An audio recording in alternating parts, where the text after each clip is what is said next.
Hello, नमस्कार, प्रणाम, जय माता दी, हर हर महादेव। मैं सिंगर मौसम यादव आप सभी को दिल से प्यार भर नमस्कार करती हूँ। और आज मैं एक बेटी विवाह सॉन्ग सुनाऊंगी। अगर आप लोग को अच्छा लगे तो लाइक कमेंट शेयर जरूर करिएगा।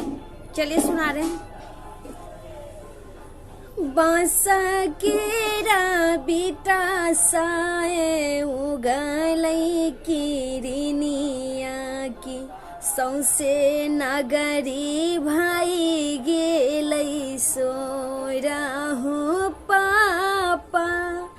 बांसा केरा बेटा साए उगलै किरनिया की सौसे नगरी भाई गेलै सोरा हो पापा। सबाह बैठल तो है पापा हो पान पापा देहो पापा जोरिया लगा ई हो पापा। सबाह बैठल तो है पापा हो अपन पापा देहो पापा जोरिया लगाई हो पापा। हमें कैसे जोरिया लगाई बऊगे बेटी जोरिया लगई थुन भगवान गे बेटी। हमें कैसे जोरिया लगई बऊगे बेटी जोरिया लगई थुन भगवान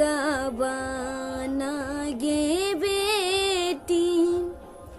भैया के लिखल रही रे नगरिया की हमारो लिखल दूरा देसा हो पापा। भैया के लिखल रही रे नगरिया की हमारो के लिखल गंगा पारा हो पापा। इहो जे रीता बेटी जनक जी लगैलखिन कोई ने गाछै छै बेटी के भाइरा गे बेटी। इहो जे रीता बेटी जनक जी लगैलखिन कोई ने गाछै छै बेटी के भाइरा गे बेटी। सबाह बैठल तो है भैया हो अपन भैया देहो भैया जोरिया लगाई हो भैया।